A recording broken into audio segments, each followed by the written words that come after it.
Merci d'être venus si nombreux ce soir pour écouter cette conférence sur la féminité.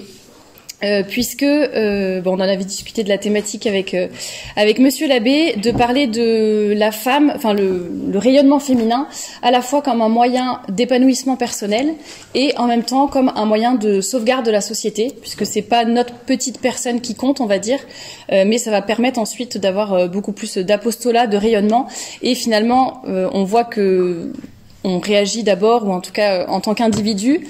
Après, il y a la famille, qui est la plus petite société. Ensuite, notre entourage, etc., etc. Et ça grossit. Et on a de plus en plus d'impact, en fait, sur le monde qui nous entoure. Et si on écoute les femmes à l'heure actuelle, les féministes en tout cas, on a l'impression que les femmes sont toujours en train de lutter pour avoir plus de pouvoir, plus d'égalité, plus de ceci, plus de cela, un plus grand salaire ou plus de droits, un peu sur tous les plans, plus de liberté de façon générale. Et on s'aperçoit que les femmes n'ont jamais eu autant de droits et de visibilité, on va dire, mais elles n'ont jamais été aussi malheureuses finalement, seules, souvent à essayer de se trouver des justifications pour leur vie, etc. Mais au fond d'elles-mêmes, elles ont beau lutter, crier, s'exhiber, s'extérioriser et être très extraverties, on va dire, mais finalement, au fond d'elles, il y a un grand vide, un grand creux, et elles sont malheureuses.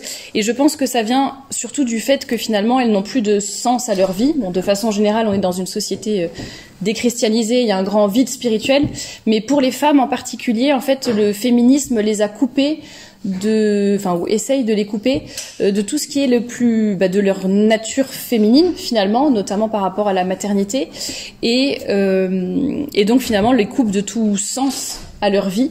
Et comme le disait Gabriel de Cluzel dans un de ses ouvrages, à force de vouloir libérer la femme, on l'a niée en fait, on nie le féminin.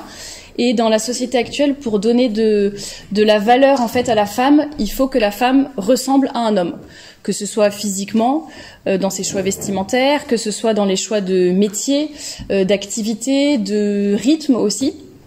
Et on prend plus du tout en compte notre rythme, notre cycle, par exemple, le fait que on est faite pour la maternité, même si on n'est pas toutes faites pour la maternité charnelle, on va dire, mais en tout cas on a toute cette caractéristique qui est en nous. Et en fait le féminisme nie tout ça, et finalement les femmes, non seulement les femmes en tant qu'individus deviennent malheureuses, mais ça détruit la famille, ça déconstruit la famille, la société, etc. D'où le sujet de cette conférence, c'était vraiment pour... alors soit vous êtes déjà convaincus et tant mieux, soit ça va vous donner des pistes de réflexion. Le but, ce que j'essaye vraiment de faire dans mes différentes publications, que ce soit sur le blog, sur YouTube, etc., c'est vraiment un peu donner des clés pour réfléchir. Il n'y a pas il n'y a pas une liste de choses à faire, des étapes, étape 1, étape 2, étape 3, un petit guide très précis. C'est plus donner des pistes de réflexion que chacune et chacun peuvent ensuite appliquer dans leur vie selon leur situation familiale, leur métier, leur âge, etc. Et c'est aussi de redonner peut-être des repères assez clairs pour essayer de reconstruire la société tout simplement, parce que je pense que même dans des milieux assez privilégiés, on va dire catholiques, traditionnels ou conservateurs, etc., où il y a quand même un certain nombre de valeurs qui se transmettent, on se laisse quand même contaminer par l'esprit du monde, par le féminisme, sans même s'en rendre compte, c'est ça qui est dangereux, et on commence à adopter la façon de penser des féministes ou des athées, ce qui donne des choses assez graves. Et donc on voit que même dans nos milieux, on va dire, la famille est très attaquée et de plus en plus instable, et certaines personnes n'ont plus de repères. Après, il y a beaucoup de gens qui se convertissent aussi, donc qui n'ont pas forcément reçu l'éducation ou tout ce que d'autres catholiques ont pu recevoir dès leur naissance finalement. Donc je pense qu'il y a des choses qui sont importantes à rappeler et à remettre un petit peu au clair, on va dire. Je pense que vous connaissez peut-être déjà Femme à part, mais l'idée du blog était vraiment partie de... je voulais vraiment parler du vêtement à la base pour montrer qu'il pouvait y avoir un équilibre, puisque dans ma paroisse, je voyais que c'était soit des personnes... des femmes qui s'habillaient de façon très très vulgaire. Là, je parle pas dans le quotidien, mais vraiment à la messe, à l'église, ce qui est d'autant plus grave, soit des personnes qui s'habillaient vraiment de façon très coincée, on va dire. Et je me suis dit qu'il devait vraiment exister un juste milieu, et qu'on pouvait être très certainement élégante, féminine, etc., tout en restant décente et en même temps moderne, enfin jolie, etc. Et voilà, donc j'ai voulu au début travailler juste sur cette question du vêtement. Et pourquoi je vous parle de ça? Parce que au fur et à mesure de toutes mes recherches, mes lectures, les échanges avec les uns et les autres, je me suis rendu compte que finalement, par un changement vestimentaire, enfin tous les témoignages que je reçois surtout, on peut avoir énormément d'autres changements qui se mettent en place. Et ce qui peut paraître être un détail anodin ou secondaire ou superficiel, parce que souvent on dit ah oui, les vêtements, tout ça, ça c'est des questions superficielles, c'est le corps, c'est la chair, ce qui compte c'est l'âme, le cœur, etc. Et en fait on se rend compte que même quelque chose d'aussi basique, matériel, finalement a un grand impact. Et je reçois vraiment des foules de témoignages quasiment quotidiennement de femmes qui me disent je vous ai écouté, au début ça m'a paru un peu trop perché, ensuite elles ont quand même essayé de comprendre, il y avait des petits côtés qui les intéressaient, donc elles se sont un peu accrochées, et à force d'écouter, elles se sont dit tiens, je vais tester, je vais essayer d'être plus féminine dans mes vêtements par exemple, ou plus décente, et finalement, à force de faire ça, elles ont eu ensuite des changements dans leur couple. Elles ont repris leur place de femme dans le couple. Voilà, on n'est pas interchangeables. Les hommes, les femmes, chacun sa spécificité, son rôle. Elles ont repris leur place. Elles ont repris confiance en elles. Elles se sont rapprochées de nouveau de la pratique ou de la foi, tout court. Il y en a qui demandent le baptême, etc. et qui me disent que c'est vraiment partie de cette réflexion sur le vêtement. Donc après, chacun fait son cheminement, etc. Mais c'est pour vous expliquer qu'en fait, ces petits détails sont finalement très importants.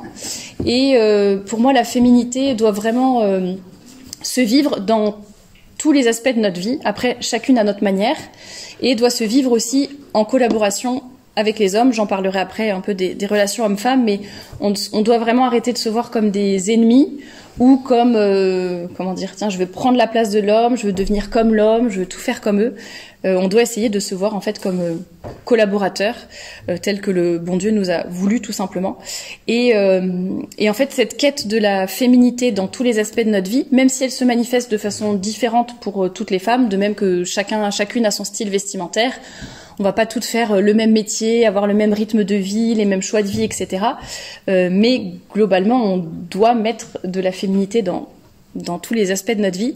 Et en fait, cette quête de la féminité va permettre à la fois un épanouissement personnel, j'en parlerai après, mais parce que voilà, on est aligné, on est vraiment ancré là où on doit être et on correspond à ce que le bon Dieu veut de nous, finalement.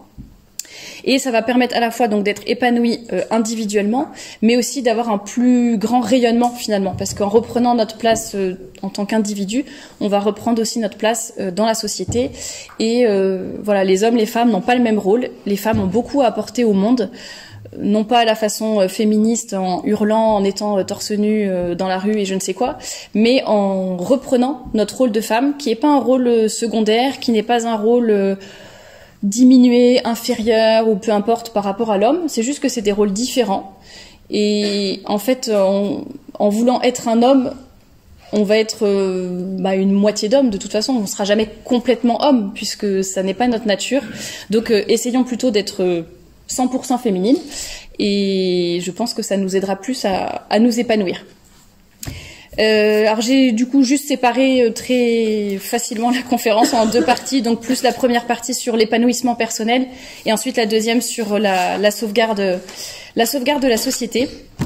Et j'essaierai de caler des petits témoignages que j'ai notés pour vous montrer un peu le style de retour que je reçois des personnes qui me lisent. Alors par rapport à l'épanouissement personnel, ça rejoint ce que je viens de dire, mais le féminisme enfin, les femmes n'ont jamais été aussi libres et pourtant elles n'ont jamais été aussi malheureuses, ce qui est assez paradoxal, mais tout simplement parce qu'il s'agit d'une fausse liberté. On a tendance à dire les mots vérité, liberté, bienveillance, etc. On les entend à longueur de temps et finalement on se rend compte que c'est une fausse libération de la femme puisque, comme je l'ai dit, on va nier finalement ce qu'est le féminin. Et donc le féminisme fait croire aux femmes qu'elles sont libres, alors que finalement le féminisme va les enfermer dans un carcan et va les mettre dans une direction obligatoire. Pour vous donner un exemple, j'ai reçu littéralement des centaines de témoignages à ce sujet. On fait croire aux femmes qu'elles peuvent tout choisir, qu'elles peuvent faire ce qu'elles veulent dans leur vie. Elles peuvent choisir d'avoir des enfants, de ne pas avoir d'enfants, choisir d'être célibataire ou de se marier, choisir de travailler dans tel et tel métier, même si c'est un métier masculin. Elles ont vraiment tous les droits et tous les choix. Par contre, si elles font certains choix, là, le raisonnement féministe s'arrête et non, ce choix-là, tu peux pas le faire. Parce que ça, si tu fais ce choix-là, par exemple, rester au foyer, t'occuper de tes enfants, ça veut dire que t'es paresseuse, que tu profites de l'argent de ton mari, que t'es un peu bébête, un peu simplette, donc c'est pour ça que tu restes au foyer, c'est parce que tu sais pas faire d'autre chose. Et donc, on va vraiment mettre une espèce de pression sur les femmes qui veulent rester chez elles et les empêcher de faire ce choix, alors qu'en théorie, tous les choix sont possibles selon les féministes. Mais certains choix valent plus que d'autres finalement. Et il y en a beaucoup qui me disent mais pourquoi tu parles de ça? On est vraiment libre à l'heure actuelle, on fait ce qu'on veut. Enfin vraiment, si on veut rester au foyer, c'est pas un problème. C'est ce qu'on dit partout. Et moi, les centaines de témoignages que je reçois vont pas du tout dans le sens-là. C'est des femmes qui me disent en fait c'est grâce à vous que j'ai pris mon courage à deux mains et que je me suis dit non, en fait c'était vraiment mon idée, elle était bonne, je veux rester au foyer. Et tant pis, je le fais, quoi qu'on me dise. Et c'est des femmes qui reçoivent des insultes, des remarques désagréables de leur propre famille en fait, parce qu'elles préfèrent rester s'occuper de leurs enfants quand le salaire du mari ou la situation le permet. Mais quand elles veulent le faire, elles ne le font pas parce qu'elles ont peur du regard des autres.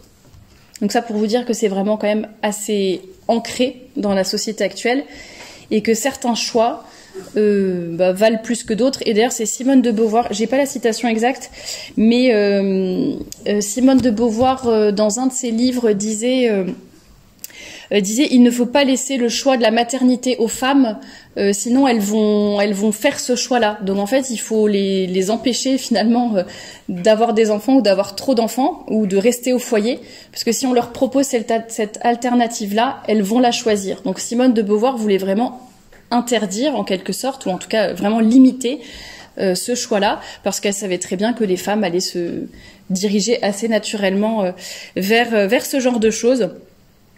Donc ce qu'il faut, c'est comme le fait, donc là j'ai parlé des mères au foyer, mais c'est comme le fait d'être catholique ou de vouloir s'habiller avec féminité, élégance. Bon ça c'est des choix qui sont pas bons aux yeux des féministes.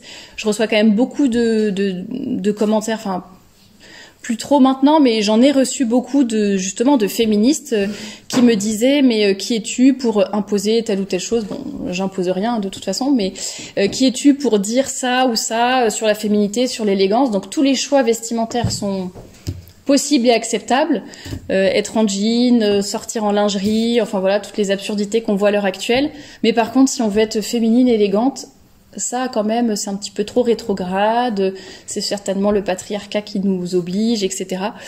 Donc encore une fois pour vous dire qu'il y a ce paradoxe des choix soi-disant libres mais en fait assez limités de la part des féministes. Donc on voit en fait que finalement quand on va travailler pour comprendre notre féminité, ça nous aidera à faire des choix éclairés déjà, à ne pas sentir de pression justement, que ce soit de son entourage, de la société, des personnes qui nous entourent. Et ça va nous permettre d'être bien ancrés et d'assumer finalement ce qu'on fait. Et je pense que quand on assume, on a plus confiance en nous. Et fatalement, on va beaucoup plus rayonner et faire de l'apostolat de façon assez naturelle. Et donc moi, les 3 points que j'ai notés pour, on peut pas dire les 3 conditions, mais peut-être les 3 axes de développement par rapport au fait de s'épanouir, c'est être aligné, ensuite se connaître et ensuite être soi-même. Alors bien sûr, je vais plus parler des femmes parce qu'on va dire c'est plus mon domaine d'expertise, étant moi-même une femme. Mais je pense que ça peut vraiment parler aux hommes. Déjà parce que les hommes sont des éducateurs, donc vous aurez forcément, que ce soit vos filles, vos filleules, des nièces ou peu importe, que vous aurez auprès desquels vous aurez peut-être des choses à transmettre. Ensuite, ça vous permettra aussi de mieux comprendre peut-être la féminité et ses enjeux. Et après, je parlerai des relations hommes-femmes, donc là, ça sera plus évident. Mais en tout cas, je pense que ça parlera à tout le monde. Il y a une phrase très connue de Léon Bloy qui dit plus une femme est sainte, plus elle est femme.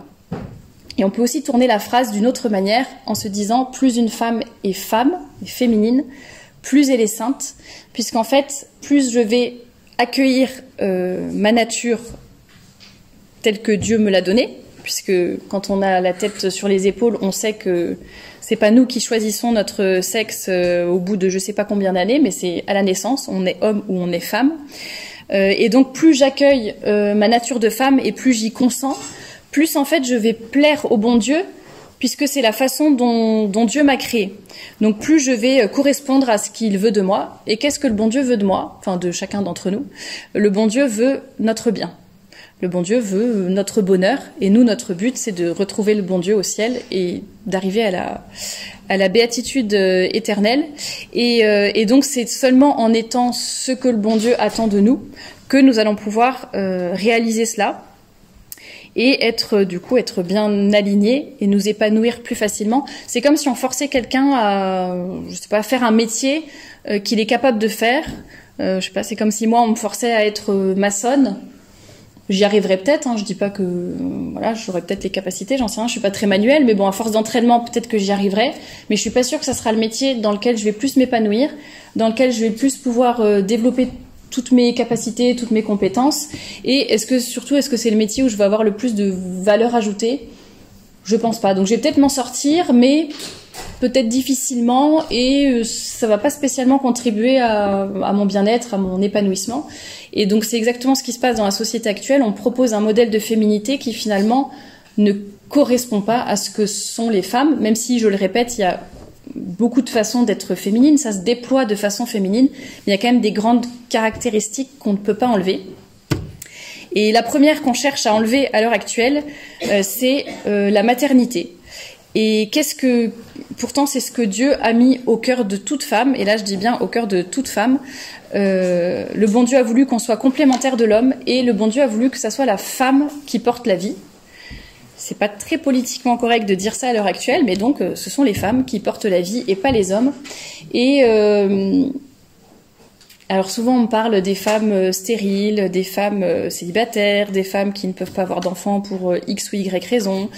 Et on me dit, alors est-ce que c'est parce que je ne suis pas, vu que je ne suis pas mère, est-ce que ça veut dire que je suis moins femme? Et en fait, pas du tout. La maternité, c'est pas seulement la maternité charnelle, physique. Ça peut être la maternité spirituelle, quand on pense aux religieuses, par exemple. Si vous êtes marraine, si vous êtes institutrice, etc. Ce sont finalement des situations où on a la capacité de déployer notre maternité d'une autre façon que la maternité charnelle, mais il y a ce côté maternel quand même. Et le bon Dieu nous a inscrit la maternité au creux de notre corps. Et il y a quand même tous les mois, de la puberté à la ménopause, tous les mois, le corps de la femme se prépare pour accueillir la vie. Et après, les féministes osent dire que la maternité c'est accessoire, la maternité ça peut être relégué au second plan, la maternité c'est pas l'apanage des femmes, la maternité c'est pas ce qui va nous épanouir, or que c'est vraiment ce qui est quand même au creux de notre corps, et on a cette espèce de cycle tous les mois qui revient, et à chaque fois tout notre corps, notre esprit, notre cœur, parce que les hormones c'est tout en même temps, tout se prépare pour accueillir la vie. Alors même si on sera jamais maman de façon charnelle, ça veut pas dire ça n'empêche pas, mais en tout cas on a une disposition, une ouverture à la maternité finalement, aux soins des plus faibles, à de l'empathie, une certaine sensibilité, intuition, etc. Et le féminisme va absolument attaquer la maternité. Bon, j'ai déjà cité Simone de Beauvoir tout à l'heure, mais elle dit quand même que la maternité c'est une aliénation. Et que c'est quelque chose d'atroce. Enfin, quand elle décrit ça dans ses livres, je les ai pas lus en entier, j'ai juste lu quelques extraits, mais vraiment ça m'a suffi. En fait, ça suffit presque à dégoûter de la maternité, la façon dont elle le présente. C'est assez affreux. Mais voilà, en tout cas, on a cette maternité qu'on ne peut pas traiter de façon accessoire, qu'on ne peut pas reléguer au second plan. Je pense qu'il faut vraiment plutôt l'accepter, quelle que soit notre situation, et être bien aligné avec cette idée pour éviter d'aller à l'encontre de toutes ces femmes qui disent il n'y a pas d'horloge biologique, la maternité c'est accessoire, et puis qui se retrouvent à 40 ou 45 ans à vouloir un enfant, à plus pouvoir, et donc à regretter finalement leur choix précédent, mais parce que tout le monde leur a dit que c'était pas grave, que c'était pas important, et finalement après elles risquent de le regretter. Donc ça c'est un peu l'alignement. Bon, j'ai parlé de la maternité parce que pour moi c'est un peu le plus important. C'est vraiment une des plus grandes caractéristiques féminines. Et j'ai noté aussi donc être aligné, on va dire, il y a un peu le côté vertical, quoi, être aligné avec ce que le bon Dieu veut de nous, ce qu'il attend de nous, un peu notre mission de vie, ce qu'il a inscrit au cœur de notre nature, tout simplement, et ce qu'il attend de nous aussi en tant que femme catholique, bien sûr. Et j'ai aussi noté l'importance d'être aligné entre l'intérieur et l'extérieur, entre ce que je suis et ce que je vais montrer, entre ce que ma nature, que ma féminité soit vécue à la fois à l'intérieur, mais aussi à l'extérieur. Donc par exemple, être catholique juste le dimanche, ou être catholique juste à la messe, mais après, je sais pas, vivre à la colle, s'habiller n'importe comment, avoir des loisirs un peu douteux, etc., faire des blagues salaces en permanence. Bon, si on est catholique, c'est qu'il y a un manque là d'alignement entre ce qu'on est et ce qu'on montre. De même que dans notre attitude, on peut vraiment faire beaucoup par la façon dont on se tient, la façon dont on parle, les mots qu'on choisit, notre attitude en général, le fait de faire attention aux personnes, je sais pas, d'aider une personne âgée à traverser la route, tout ce genre de choses. On a vraiment une attitude générale, même un langage non verbal, j'allais dire, qui doit aussi être aligné avec ce que l'on est. C'est vraiment une démarche générale, j'allais dire une attitude générale. J'ai noté, on est une femme et on n'est pas un camionneur, parce que c'est un petit peu ça, mais que ce soit dans notre façon de s'exprimer ou de s'habiller, il faut faire attention à tout cela. Et généralement, notre foi va rayonner finalement sur notre visage. Souvent on dit les religieuses, elles ont une espèce de... Pourtant on voit pas grand-chose, on voit juste une partie de leur visage, mais elles ont un rayonnement, alors qu'elles ont... zéro maquillage, aucun artifice, c'est la simplicité vraiment extrême. Et pourtant, elles ont une espèce de rayonnement et qui en fait est très certainement dû à leur foi et à leur paix intérieure en fait. Elles sont alignées en fait, je pense. Et ça me fait penser à cette phrase de Saint Augustin, la paix c'est la tranquillité de l'ordre. Et c'est exactement ça, on est en paix quand il y a un ordre et qu'on suit l'ordre établi par Dieu. Donc en fait, si on veut être heureuse, si on veut être épanouie et bien alignée, il faut suivre l'ordre établi par Dieu, suivre ce qu'il veut de nous, ce qui est pas toujours facile, suivre les 10 commandements, les commandements de l'Église, etc. C'est forcément, on est humain, on a des tentations, il y a le péché originel, etc.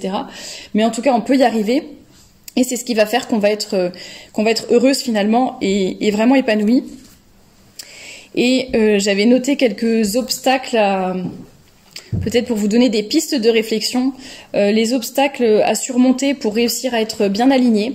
J'avais noté le jugement des autres, parce que surtout les femmes, on accorde beaucoup d'importance au regard des autres, à leur jugement, qu'est-ce qu'il va penser de moi, est-ce que je vais être toujours bien intégrée dans mon groupe ou au travail, ou peu importe, si vraiment j'affirme ma foi, mes idées, si je suis différente, parce que par la force des choses, en général, quand on est catholique, on est différent, vu qu'on est dans une société assez athée et pas très morale. En principe, si on est vraiment catholique, on va forcément détonner. Donc le jugement des autres, ça peut être quelque chose qui va nous ralentir, donc réfléchissons-y, faisons attention à cela, à ne pas y être trop attachés. J'ai noté aussi la mauvaise influence du monde, parce que c'est vrai qu'on s'en rend pas compte, mais fatalement, on se laisse influencer par les personnes qu'on fréquente le plus souvent. Donc si on fréquente n'importe qui, entre guillemets, on risque de se faire influencer.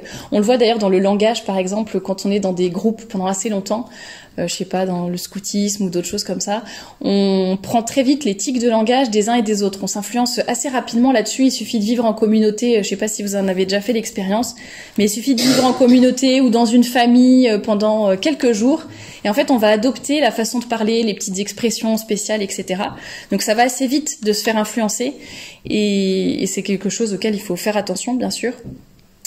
J'avais noté aussi la peur de détonner et d'aller à contre-courant. C'est vrai que c'est pas toujours facile de se dire je vais encore devoir ramer à l'opposé des autres, je vais devoir encore dire que je suis catholique, je vais devoir encore refuser telle sortie qui est pas morale ou tel spectacle, peu importe. Bon, on est toujours un peu en train de se démarquer et en même temps, j'allais dire il faut s'en faire une raison parce que au bout d'un moment si on veut rentrer dans le moule, quand on voit comment est le moule à l'heure actuelle, c'est pas très glorieux. Donc je pense qu'il faut un peu intellectualiser ça et se dire, c'est pas de la fatalité ou être négatif, mais se dire voilà, la situation est telle qu'elle est. Moi, je fais de mon mieux pour rester ancré, rester catholique et rayonner. Ça va demander des sacrifices, c'est sûr. Après, vouloir être intégré à tout prix, bon, faut y réfléchir. Je sais que quand j'étais plus jeune, forcément, c'est quelque chose qui me paraissait beaucoup plus important et je voulais surtout pas sortir du lot, surtout pas me différencier, que ce soit par mes habits ou quoi que ce soit. Et en fait, je crois que quand on grandit, on se rend compte que c'est pas ce qui nous rend heureux, que c'est pas parce qu'on va être comme les gens ou qu'on va en apparence être intégré. C'est pas forcément ça qui va finalement faire de solides amitiés ni quoi que ce soit. Donc je crois qu'il faut rester bien ancré, avoir conscience de cela et se dire aussi que si on veut changer les choses, il faut déjà se changer soi-même, mais accepter d'être ancré, quoi. Si on veut changer le monde qui nous entoure, eh ben c'est pas à nous de nous adapter au monde, c'est plutôt à nous de montrer un bon exemple pour pouvoir changer. C'est Saint Augustin qui disait ne dites pas que les temps sont durs parce que c'est vous qui êtes les temps. Donc soyez bons et les temps seront bons. C'est exactement ça, c'est notre responsabilité finalement.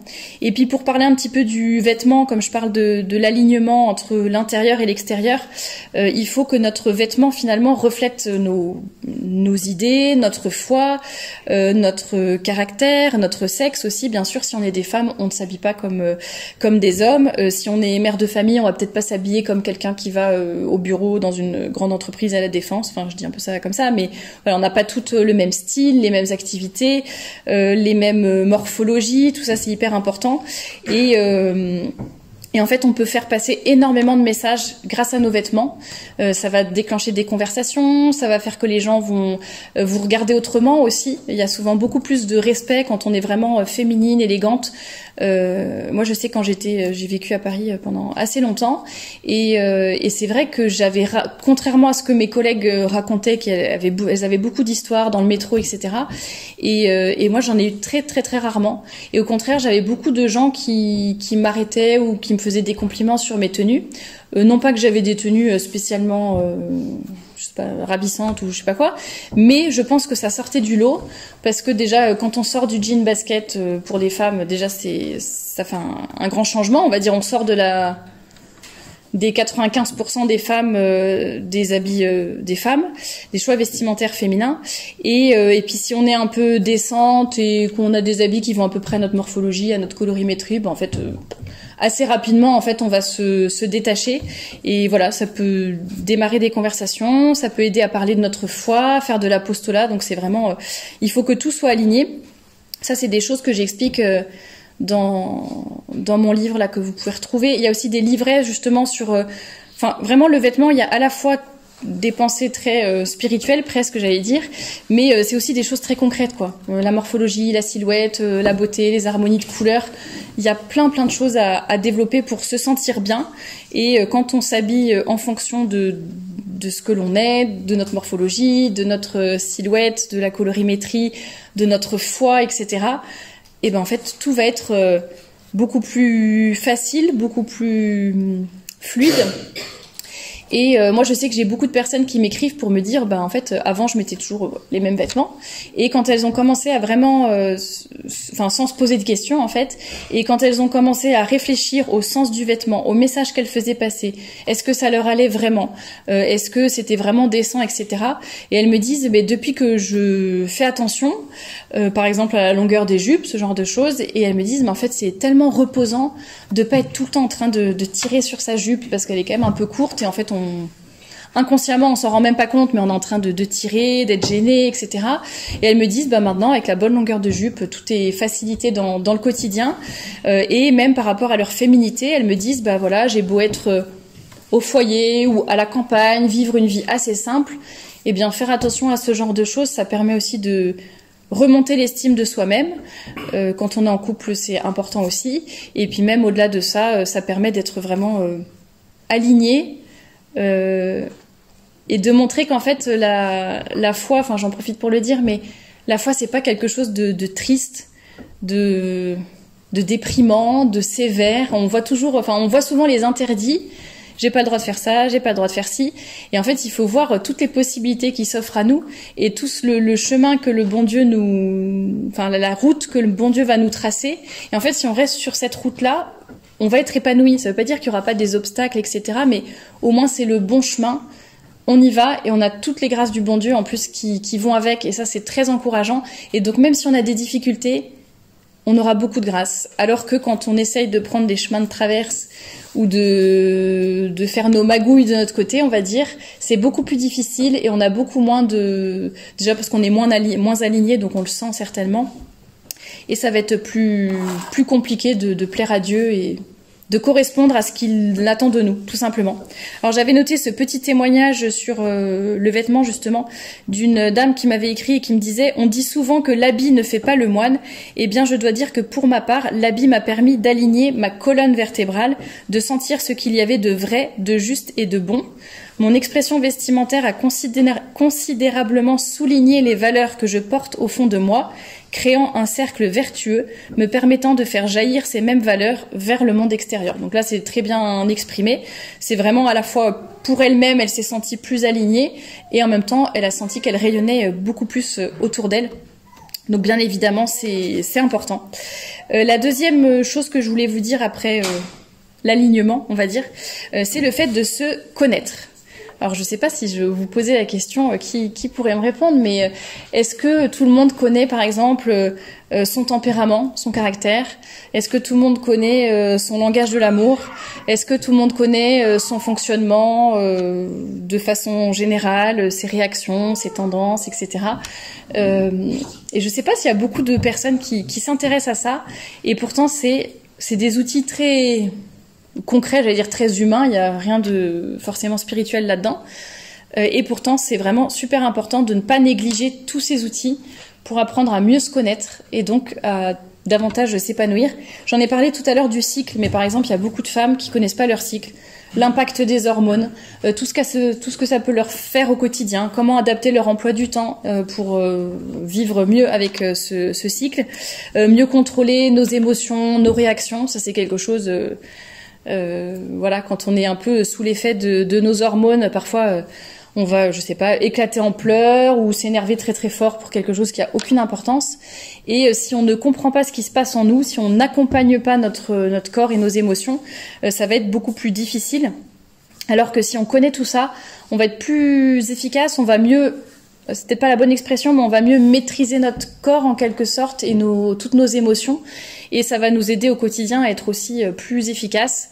Et je souligne à cet égard, pour reparler du féminisme, mais les féministes ont absolument voulu que les femmes travaillent de la même façon que les hommes, sans se rendre compte que finalement le monde du travail actuel, la plupart des métiers, ne sont pas du tout adaptés à la femme, au cycle de la femme, à ce qu'elle vit, ne serait-ce que par rapport déjà à la maternité, congé maternité, allaitement et compagnie, durée du congé maternité peut-être, tout ce qui était le rythme au travail tout simplement. Un homme, il va être linéaire entre guillemets, donc il va être efficace tout le temps, ça change pas. Une femme, selon la période du mois, elle va être plus créative, plus renfermée, plus efficace, plus besoin de calme. Donc voilà, donc on n'a pas toute la possibilité d'adapter notre emploi du temps en fonction, mais c'est juste une petite remarque comme ça. Et d'ailleurs, les féministes sont assez drôles parce que, enfin, elles s'en rendent pas compte, mais elles demandent à faire tout comme les hommes. Et au fur et à mesure, il y a quand même des petites ou grandes négociations et demandes qui arrivent par la suite. Donc il faut que les femmes travaillent comme les hommes. Par contre, ça serait bien si on pouvait avoir un congé menstruel, ça serait bien si on pouvait avoir ci, avoir ça. Et elle râle par exemple si les employeurs ne veulent pas embaucher une femme, ou se disent tiens, elle risque de tomber enceinte, etc. Donc moi je comprends les employeurs en vrai. Si eux ils réfléchissent de façon économique, uniquement économique, pourquoi embaucher une femme si on sait qu'en fait elle va peut-être partir en congé maternité. Enfin, je veux dire, c'est logique et les féministes refusent de le voir. Alors je dis pas qu'il ne faut pas embaucher les femmes, pas du tout, mais je dis juste qu'elles ont du mal à voir que c'est une réflexion naturelle dans le monde économique. Et donc je pense qu'il faudrait beaucoup plus d'autres réflexions pour adapter, si vraiment les femmes doivent travailler, et bien qu'on adapte le monde du travail. Et peut-être que nous aussi, à réfléchir, mais qu'on choisisse aussi des métiers où on va vraiment pouvoir laisser s'épanouir notre féminité, où on va vraiment avoir une valeur ajoutée.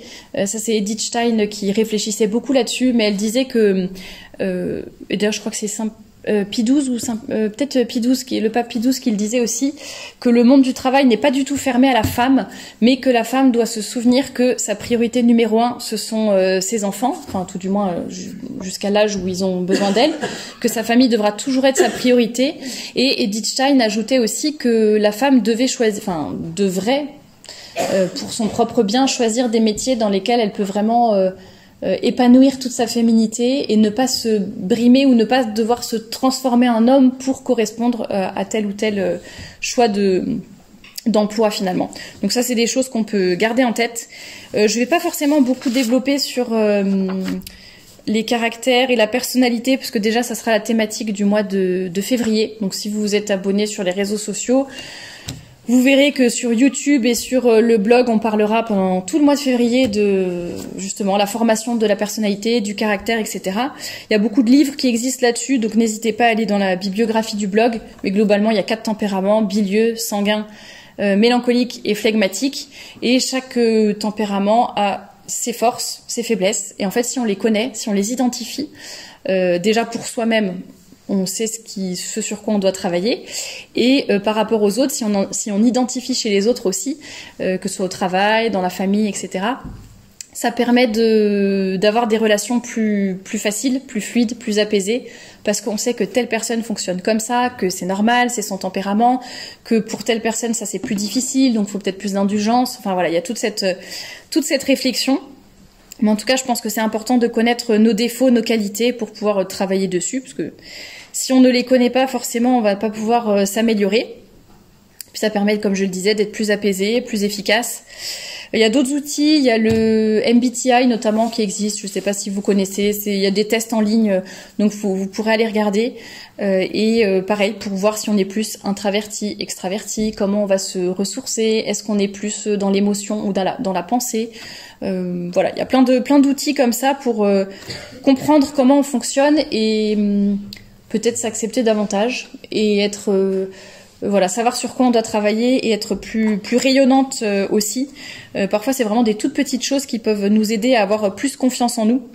J'en ai parlé un petit peu avant, mais se connaître, c'est aussi connaître sa morphologie, sa silhouette, les vêtements qui vont nous mettre en valeur. Parfois, on est un petit peu, surtout les femmes, on a tendance à ouvrir notre placard et à dire « j'ai rien à me mettre ». Il y a 120 robes dedans, mais on n'a rien à nous mettre. Et en fait, c'est vraiment, c'est pas pour faire des histoires, c'est pas juste tiens, j'ai envie de dépenser mon argent dans du shopping et tout, mais c'est vraiment l'impression qu'on a quand on ouvre notre placard. Enfin moi plus maintenant, mais la plupart des femmes, c'est vraiment elles ouvrent leur placard, elles disent j'ai rien à mettre, alors qu'elles ont des tonnes de choses. Il y a même des choses qui ont encore l'étiquette dessus, donc ça veut dire qu'elles ont dépensé de l'argent pour des choses qu'elles ne portent pas. Et comment ça s'explique? C'est tout simplement parce qu'on connaît pas Donc les femmes connaissent pas forcément assez leur morphologie, leur silhouette, leur style, et elles vont acheter des choses, mais finalement ne pas les porter parce que ça leur convient pas, elles se sentent pas bien dedans, et elles ne savent pas pourquoi.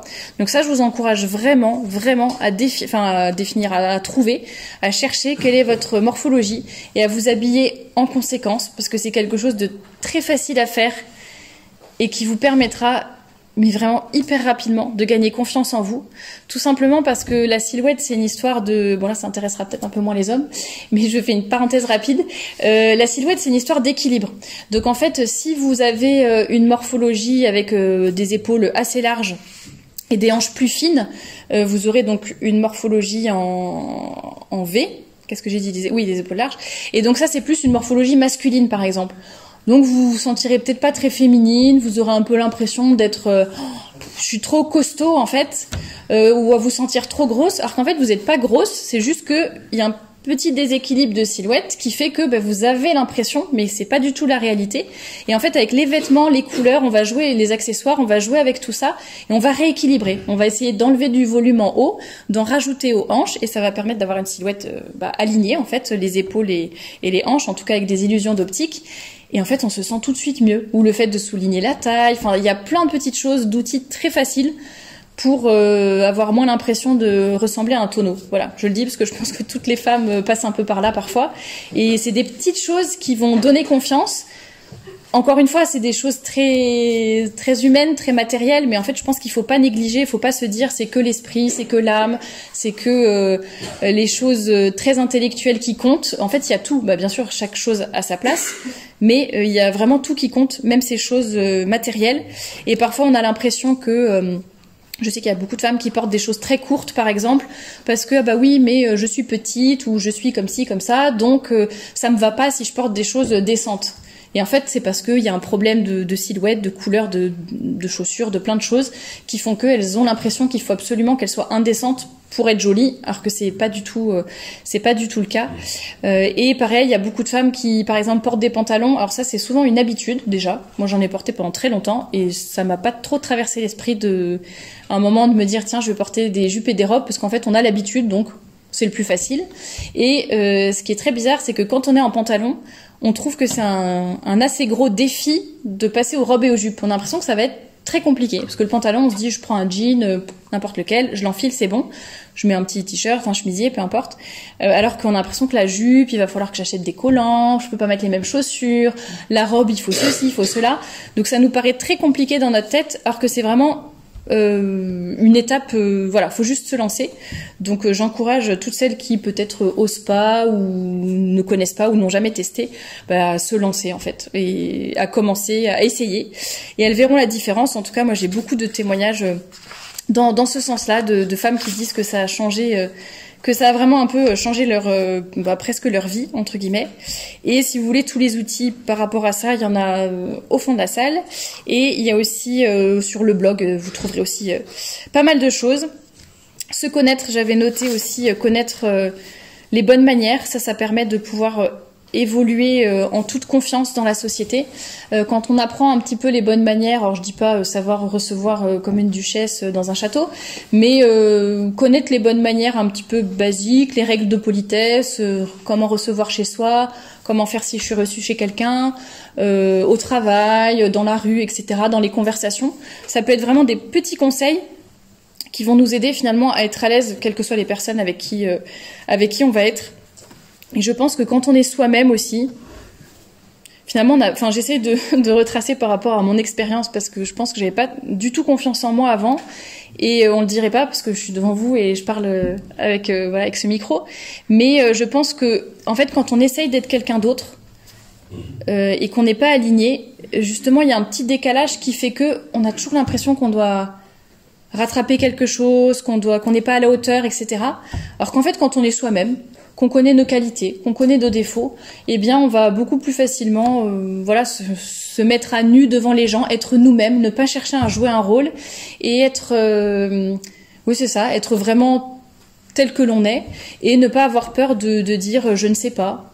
De ne pas avoir peur de dire je ne connais pas telle chose. Parfois on a honte parce qu'on se dit je connais pas cette référence, je connais pas ce livre.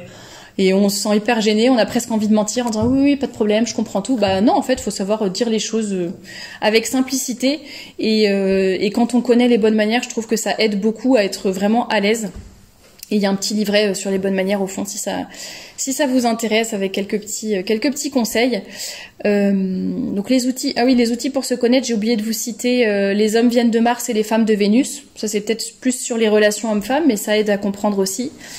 Et pour les tempéraments et les caractères, je vous ai parlé des livres, mais il y a aussi, peut-être que vous connaissez, les conférences de l'abbé Bruciani qui sont très bien faites, qui expliquent bien avec beaucoup d'exemples, et donc ça nous aide à mieux comprendre comment on fonctionne. Et j'avais noté ça, et je vais vous le dire pour pas oublier. Typiquement dans le raisonnement, enfin dans les paradoxes que je trouve, les paradoxes féministes, il y a par exemple l'histoire de la pilule. On a voulu faire croire aux femmes que la pilule allait leur permettre d'être libres et de mener la vie qu'elles souhaitaient. Et finalement, en fait, la pilule empêche les femmes de se connaître. Donc il y a énormément de femmes qui ne connaissent pas leur cycle naturel, on va dire, parce qu'en fait elles sont sous pilule, donc ça déclenche automatiquement, etc. Et encore c'est pas vraiment un vrai cycle, mais bon. Et donc en fait on fait croire aux femmes que ça va leur faciliter la vie, que ça va les rendre libres, alors que déjà ça les accroche à de la chimie, à une pilule, etc. Et ça les empêche de connaître leur corps, et surtout en fait ça les rend encore plus esclaves des hommes finalement dans la société actuelle, puisque les hommes n'ont plus aucune responsabilité, enfin ne craignent plus aucune responsabilité et conséquences de leurs actes grâce à la pilule entre guillemets. Donc ça fait beaucoup plus de dégâts que ce qu'on pourrait penser. Alors c'est un discours qui commence un petit peu à changer. Les femmes commencent à se rendre compte et à demander à ce que les hommes aussi fassent leur part des choses, que certaines reviennent vers des choses, même sans être catholiques, vers des choses plus naturelles, parce qu'elles se rendent compte que c'est une certaine forme d'esclavage, et surtout de dépendance, de chimie qu'elles injectent dans leur corps, et sans trop en savoir les conséquences néfastes. Donc ça peut être un exemple parmi tant d'autres du fait de se connaître. Ça va peut-être être la voie un peu plus longue, un peu plus difficile, un peu plus exigeante, mais c'est ce qui va permettre la vraie liberté. Alors que typiquement la pilule, c'est la solution facile, efficace, rapide, mais qui va finalement nous rendre esclaves. Donc à réfléchir aussi de cette façon-là. J'avais noté donc en troisième axe de cette partie être soi-même. Donc après avoir être aligné, se connaître, être soi-même. Donc moi c'est vraiment ce que je vous encourage à faire, c'est ne pas chercher à copier les autres.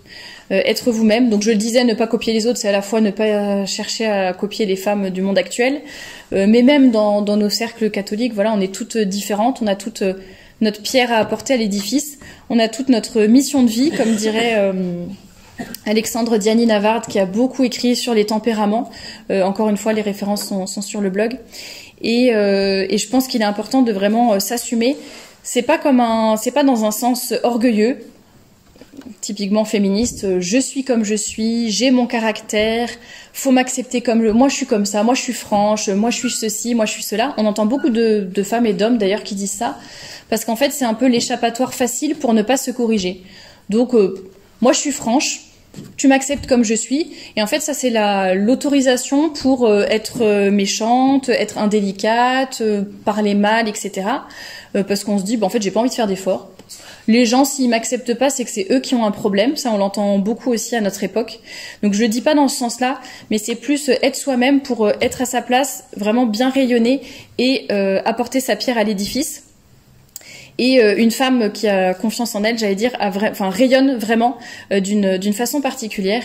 Et il y a eu plusieurs paraboles, je crois qu'il y en a plusieurs des paraboles sur ce sujet dans la Bible, dans les évangiles, la parabole des talents notamment, mais le bon Dieu, il veut pas qu'on fasse juste le minimum ou qu'on soit tiède, le bon Dieu, il veut qu'on fasse fructifier nos talents. Et il veut qu'on fructifie nos talents et pas celles de notre voisine. C'est vraiment chacune a un talent, des dons particuliers, une mission de vie, etc. On en parlait hier pendant la conférence que j'ai donnée à Chantonnay, mais j'ai une amie justement qui a lancé tout un magazine, etc., que vous connaissez peut-être, Brand Peps, et elle disait qu'en fait justement c'est en réfléchissant à sa mission de vie, en se disant quand j'arriverai au ciel, enfin, qu'est-ce que je dirais au bon Dieu? Qu'est-ce que j'ai fait de ma vie? Qu'est-ce que j'ai fait des dons que j'ai reçus? Et puis elle a essayé de réfléchir à ce qu'elle pouvait, quels étaient ses talents, qu'est-ce qu'elle savait faire, qu'est-ce qui la passionnait. Elle aimait bien écrire, elle avait toujours plein d'idées sur plein de choses différentes. Et voilà, elle a créé un magazine féminin catholique pour inspirer et soutenir et encourager beaucoup de femmes. Et ça a beaucoup de succès aujourd'hui, mais c'est vraiment partie de cette réflexion. Comment je peux apporter ma pierre à l'édifice? Alors ça, parfois c'est très très clair. Parfois il y a des femmes qui ont des vocations évidentes. Alors soit la vocation religieuse déjà, soit je sais pas dans les métiers notamment infirmière, institutrice. Souvent c'est des vocations assez fortes, assez marquées. Mais même sans être dans ces métiers-là, on peut trouver notre mission de vie. Et par rapport à nos qualités, à ce qui nous anime, ça rejoint ce que je disais, enfin vraiment ce qu'on sait faire le mieux, et ben c'est là où on aura un plus grand rayonnement. Donc c'est important d'essayer de se poser et de se dire qu'est-ce que je fais à l'heure actuelle? Est-ce que j'exploite vraiment et que je développe vraiment tous mes talents? Ou est-ce que je fais juste le minimum et que je suis un peu tiède, donc un peu, voilà, je vais à la messe le dimanche, je participe à des maraudes, voilà, je fais 2-3 petits trucs en plus, mais sinon c'est un peu métro, boulot, dodo. Voilà. Est-ce que j'ai quelque chose qui va vraiment m'animer? Et ça, c'est chacune à son niveau. Ça veut pas dire que chaque personne doit faire des choses extraordinaires. On n'est pas toutes des Jeanne d'Arc, voilà. Mais en tout cas, on a toute une mission de vie à notre niveau. Qu'on soit mère de famille, qu'on soit plus jeune, plus âgée, étudiante, mariée, peu importe. On a toute une mission de vie. Il faut juste la trouver et essayer de vraiment la développer pour faire le bien autour de nous. Et essayer de faire fructifier tout ça, tout simplement. Et même dans nos milieux, il y a parfois des choix qui sont un peu dénigrés. Ça, je trouve ça un petit peu dommage. Mais il y en a beaucoup, par exemple, qui, en fait, on se rend pas compte de la façon dont le féminisme nous atteint ou va nous contaminer, entre guillemets. C'est peut-être un grand mot, mais et même dans nos milieux cathos, par exemple, le fait de rester au foyer, ça devient de moins en moins. Je dis pas je parle des femmes qui peuvent financièrement rester au foyer, mais ça devient quelque chose de moins en moins, courant. Enfin, on se dit, bah non, en fait, vaut mieux que je sois épanouie dans mon travail plutôt que je sois présente pour mon enfant, mais que cet enfant-là, il ait une mère malheureuse, quoi. Et en fait. C'est triste, mais je pense que c'est peut-être aussi, c'est chacune aussi comme je l'ai dit, chacune aussi a sa route, son chemin de vie. Mais je trouve ça dommage que, en fait, je pense la maternité est tellement dévalorisée, même dans nos milieux, qu'en fait, ça devient, les femmes ont beaucoup de mal à s'épanouir dedans. Je pense que les maris ont beaucoup leur rôle à jouer aussi, pour revaloriser aussi leur épouse, tout le travail qu'elle donne. C'est vrai qu'être au foyer toute la journée, faire le ménage, changer les couches, etc. Quand on a des tout petits, on peut pas forcément avoir des activités à l'extérieur. En tout cas, on fait beaucoup de tâches invisibles et ingrates. Et c'est vrai que si on n'a pas un mari, des amis, des personnes pour nous dire c'est tellement important ce que tu fais, merci pour tout ce que t'apportes à ce foyer, merci pour tout ce que tu fais, etc. Je sais que parfois il y a des femmes qui disent à leur mari, mais heureusement que t'es là, enfin c'est toi qui rapportes tout l'argent, enfin qu'est-ce qu'on ferait sans toi si tu partais pas tous les jours pour travailler, et regarde moi je fais rien, ou alors je vends 3 objets sur Vinted et ça me rapporte un tout petit peu, mais bon comparé à ton salaire c'est vraiment rien, tu fais tout.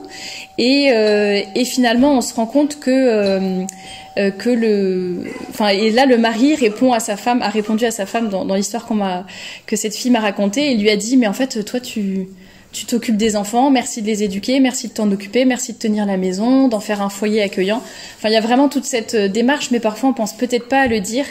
Et donc là, c'est le rôle des hommes aussi d'aider les femmes à comprendre, enfin pas forcément à comprendre leur rôle, mais à s'épanouir dedans et à comprendre l'importance de ce qu'elles font.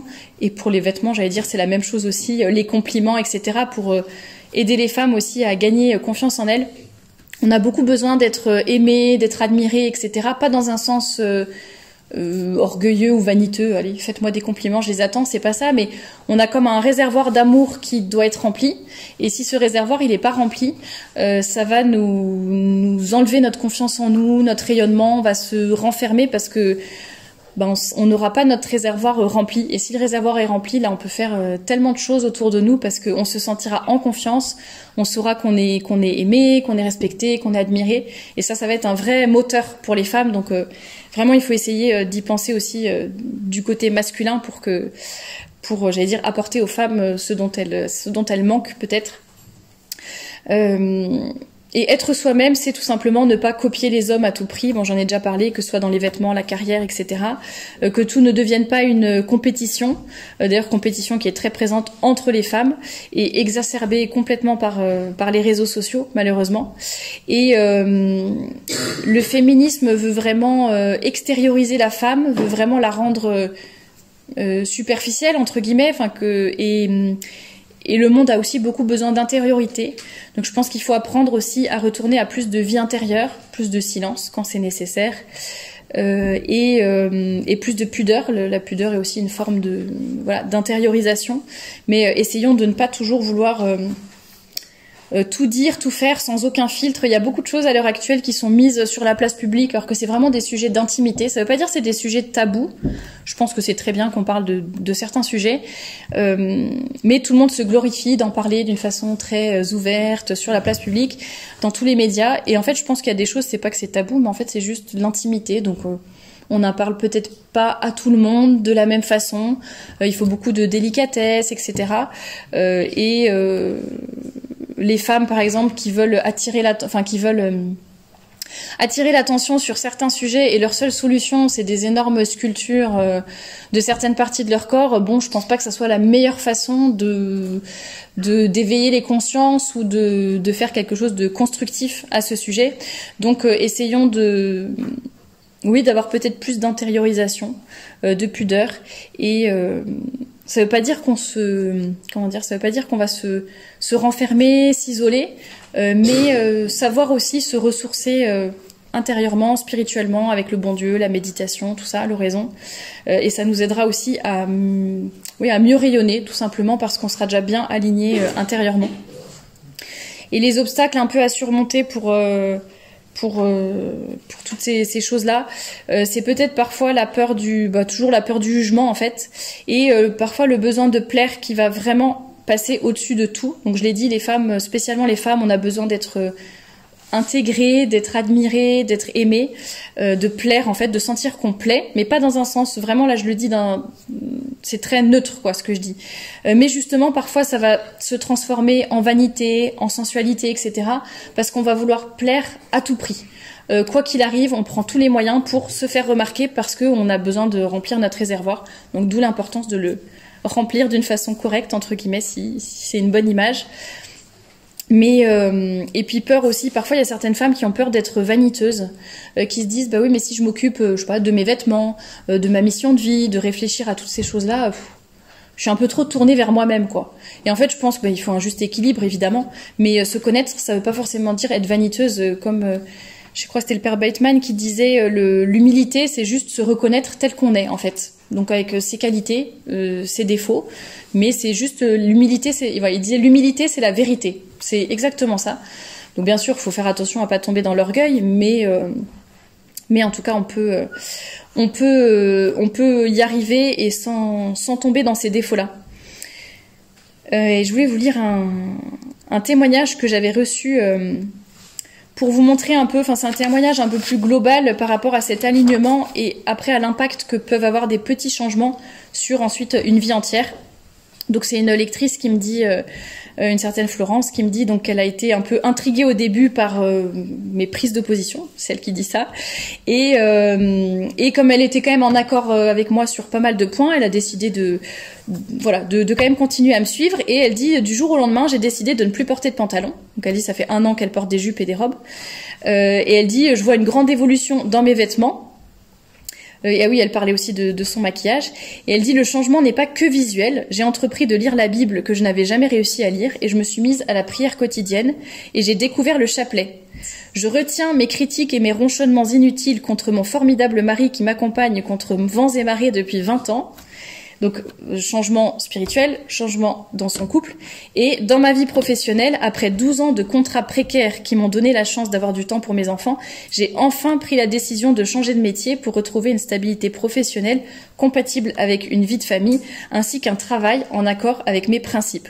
Donc en fait, on voit qu'il y a tout qui s'est aligné et remis en place dans sa vie et que c'est un cercle vertueux et que, vous voyez, même son travail, c'est à la fois un changement pour sa famille, un changement par rapport à ses principes et aussi pour sa confiance en elle.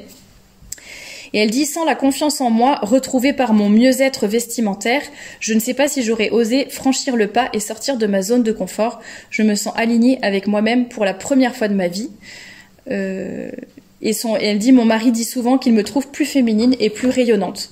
Donc vous voyez, c'est vraiment, je reçois tellement de témoignages dans ce style, mais c'est vraiment un alignement complet, j'allais dire à 360 sur tous les aspects de notre vie. Et quand on a toute cette féminité qui est ancrée, alignée et qu'on est confiante, ça va forcément nous mener à rayonner davantage. Déjà auprès de nos proches en premier, bien sûr, mais par rapport à la société tout entière. Donc on arrive à la deuxième partie justement sur cette sauvegarde de la société.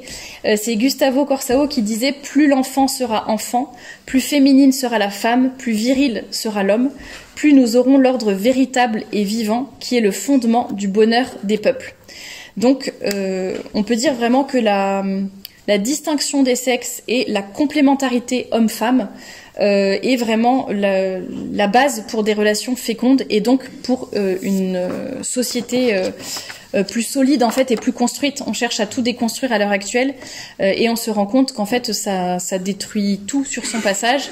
Donc essayons de reconstruire, de restructurer peut-être la famille, la société, et ça va nous aider évidemment de façon plus globale. Et donc le premier sujet, c'est vraiment les relations hommes-femmes. En fait, dans le récit de la Genèse, on voit que le bon Dieu a vraiment, il a créé Adam, il a créé tous les animaux, etc., la végétation, et à chaque fois, Dieu vit que cela était bon, premier jour, deuxième jour, etc. Et à chaque fois, c'est bon. Sauf que quand même, à la fin, le bon Dieu s'est dit qu'on pouvait pas laisser l'homme tout seul. Et faisons-lui une compagne à son image. Donc la femme a été créée à la fois à l'image de Dieu, ce qui est une grande responsabilité, et à la fois à l'image de l'homme. Et donc elle a été tirée de la côte d'Adam. Donc c'est vraiment Dieu, qui est parfait, inutile de le rappeler, qui a voulu créer une femme pour être compagne pour l'homme, pour être complémentaire de l'homme. Et malheureusement, c'est le péché originel qui a fait que... les conséquences du péché originel font que les relations entre les hommes et les femmes sont beaucoup plus tendues, beaucoup plus difficiles, qu'on a beaucoup plus de mal à se comprendre et à s'entendre. Et parfois, ça peut en devenir désespérant, quoi. On se dit... en fait, on se comprendra jamais, on n'y arrivera jamais. Alors qu'il y a encore une fois plein d'outils et de possibilités d'apprendre à se connaître, chercher une bonne entente. Déjà, comprendre nos différences de langage. Ça, je le dis souvent, mais les hommes ont un dictionnaire qui est le dictionnaire Larousse, par exemple, que vous connaissez tous. Il y a un mot, une définition, c'est facile. Nous, on a les mêmes mots, mais pas tout à fait la même définition. Donc, ça provoque des petites tensions, des petits soucis, des quiproquos plus ou moins grands. Par exemple, et comme les hommes sont clairs dans leur tête et dans leur façon de s'exprimer, sont clairs, sont directs, ils pensent que les femmes sont pareilles. Et comme les femmes font plein de sous-entendus, de suggestions, etc., elles pensent que l'homme va comprendre. Donc les femmes sont désespérées de ne pas se faire comprendre et vice-versa.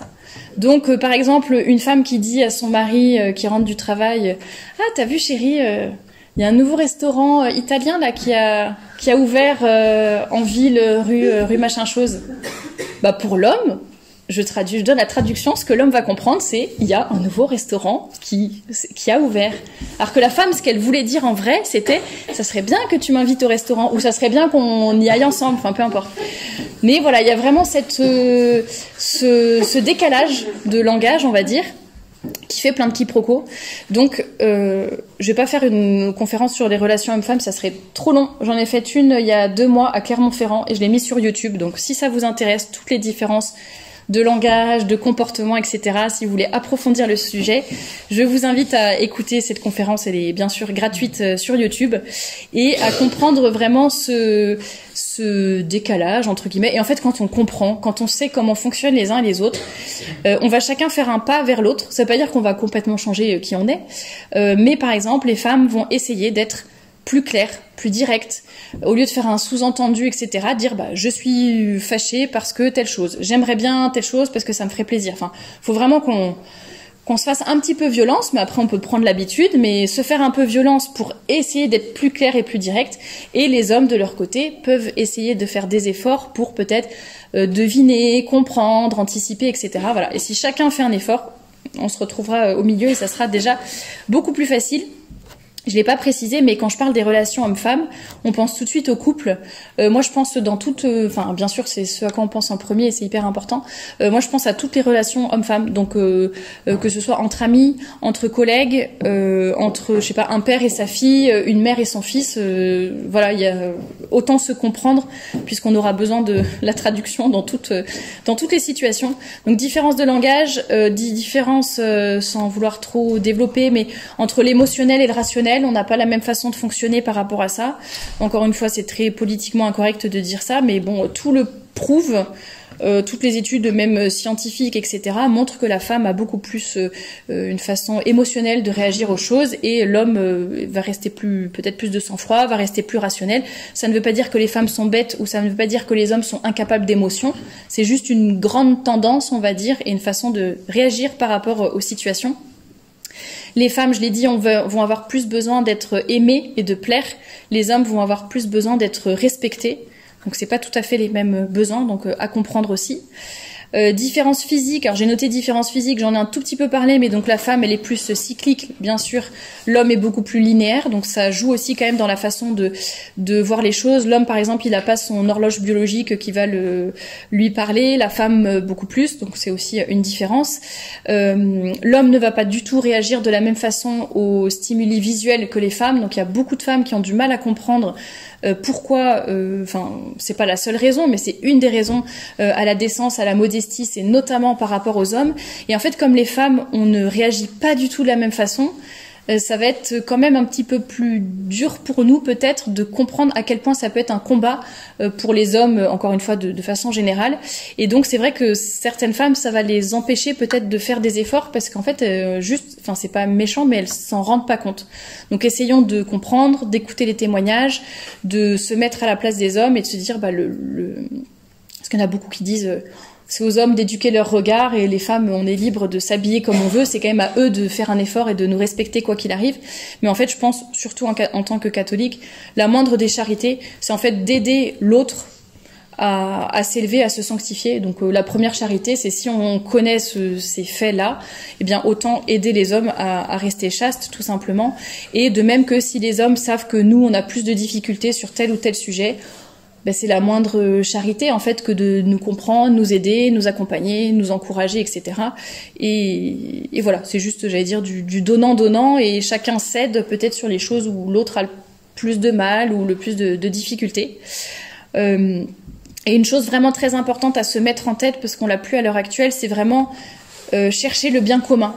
On a tendance à être en concurrence entre les hommes et les femmes, à vouloir gagner par rapport à l'autre, alors que le plus important, c'est de s'accorder ensemble pour atteindre un bien commun, qui est le bien de la famille, ensuite de la cité, de la société au sens plus large. Donc faisons attention à se dire...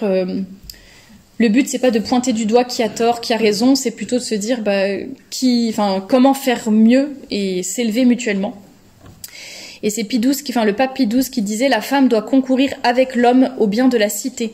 Tous les deux ont le droit et le devoir de coopérer au bien total de la société et de la patrie. » Et après, là, il explique un peu les différences homme-femme en disant par son tempérament, l'homme est plus porté aux affaires extérieures, aux affaires publiques.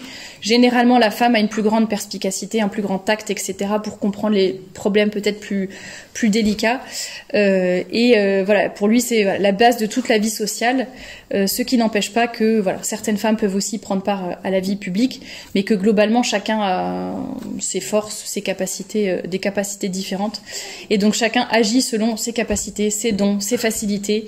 Et on se met d'accord comme ça, j'allais dire, sur la répartition des tâches, entre guillemets. C'est quelque chose de très à la mode.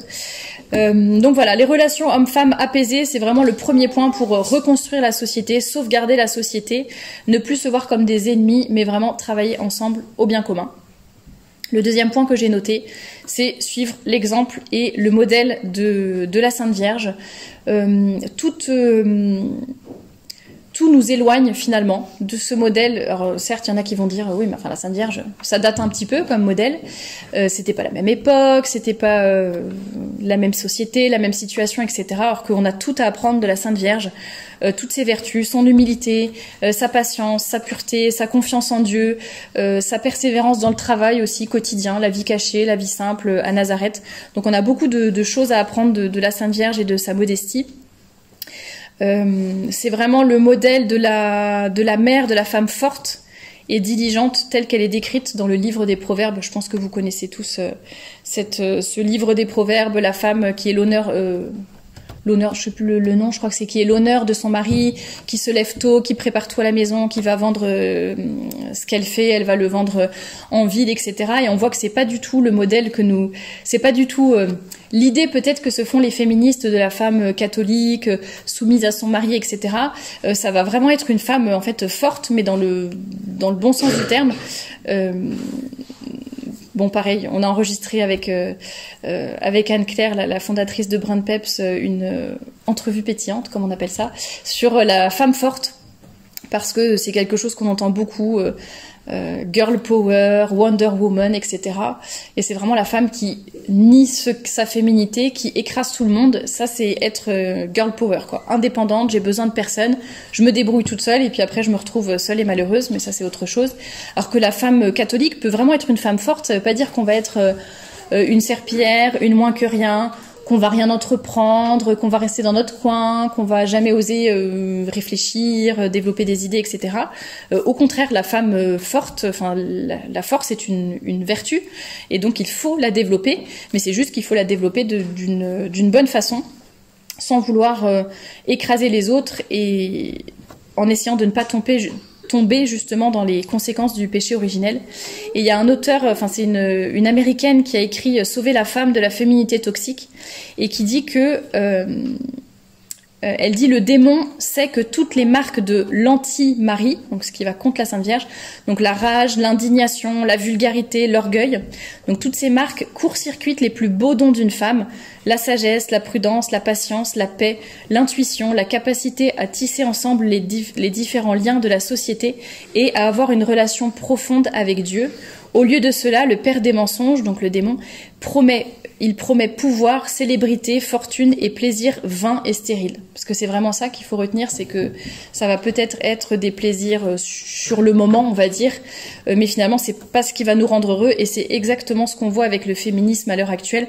Alors, bon.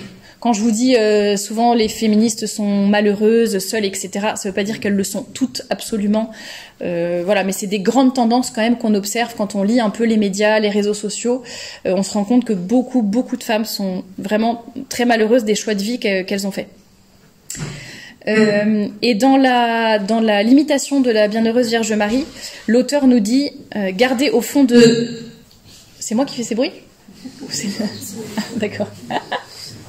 Peut-être que j'ai des...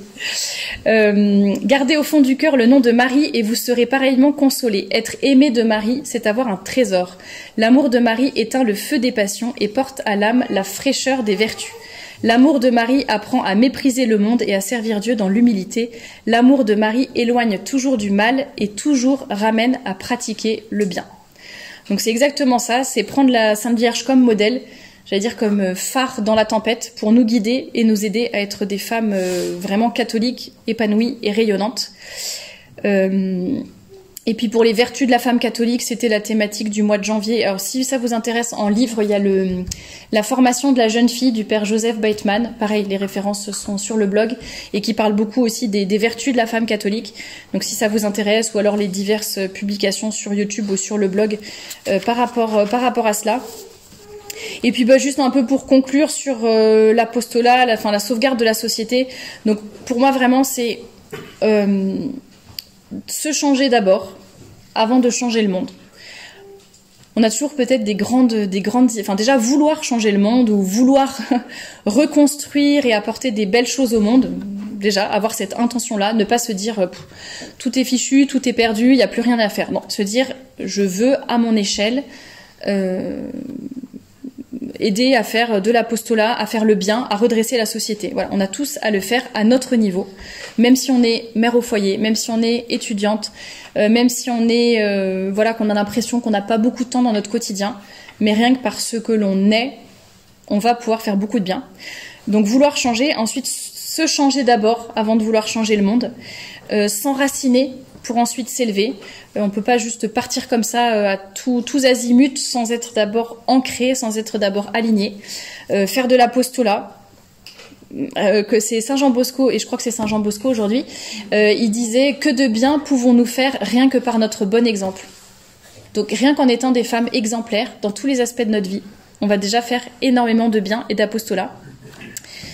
Montrer un peu qu'il y a une autre voie qui est possible, voilà, ça rejoint un peu les témoignages que je vous ai lus, mais ne pas toujours vouloir suivre le monde, mais faire son propre chemin aussi. Ça peut être choquant un peu au début, enfin choquant ou déstabilisant, parce que c'est pas un discours qu'on entend souvent, mais ça ouvre des perspectives et en fait on se rend compte qu'on vivait un peu dans le mensonge. Enfin, en tout cas c'est les retours que je reçois.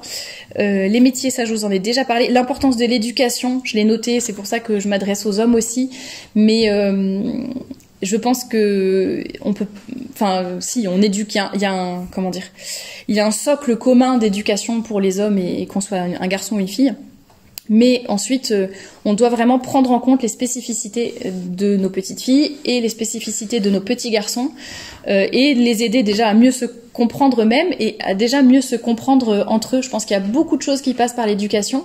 Si on n'a pas beaucoup reçu, on ne peut pas beaucoup transmettre. Et c'est vraiment important de... Voilà, tous les outils dont je vous ai parlé, toutes ces choses-là, je pense que c'est vraiment des choses qui doivent être... naturel, facile, etc. pour déjà avoir des personnes solides, des familles solides et ensuite pouvoir rayonner. Et c'est l'abbé Dantec, je pense que c'est dans le livre Fiançailles chrétiennes, j'ai pas noté mais je pense que c'est celui-là, qui dit certes il en coûtera toujours de faire de sa vie quelque chose de grand et de beau, mais vivre c'est lutter et rien de grand ne se fait jamais sans sacrifice. Donc ça il faut le garder à l'esprit. Et ça nous redonnera du courage. Le but de cette conférence, c'était aussi un peu de vraiment, un peu vous rebooster, vous montrer que tout est possible, que les femmes ont vraiment un grand rôle à jouer, qu'il faut pas avoir peur d'être nous-mêmes, d'être différentes, et il faut pas avoir peur aussi de faire des petits pas. Enfin, faut pas se dire je fais le minimum et je reste tiède, mais il faut pas avoir peur d'avancer petit à petit, de changer petit à petit pour faire le bien autour de soi. Voilà, comme je vous l'ai dit tout à l'heure, mais la phrase de Saint-Augustin, la tranquillité, c'est la paix de l'ordre.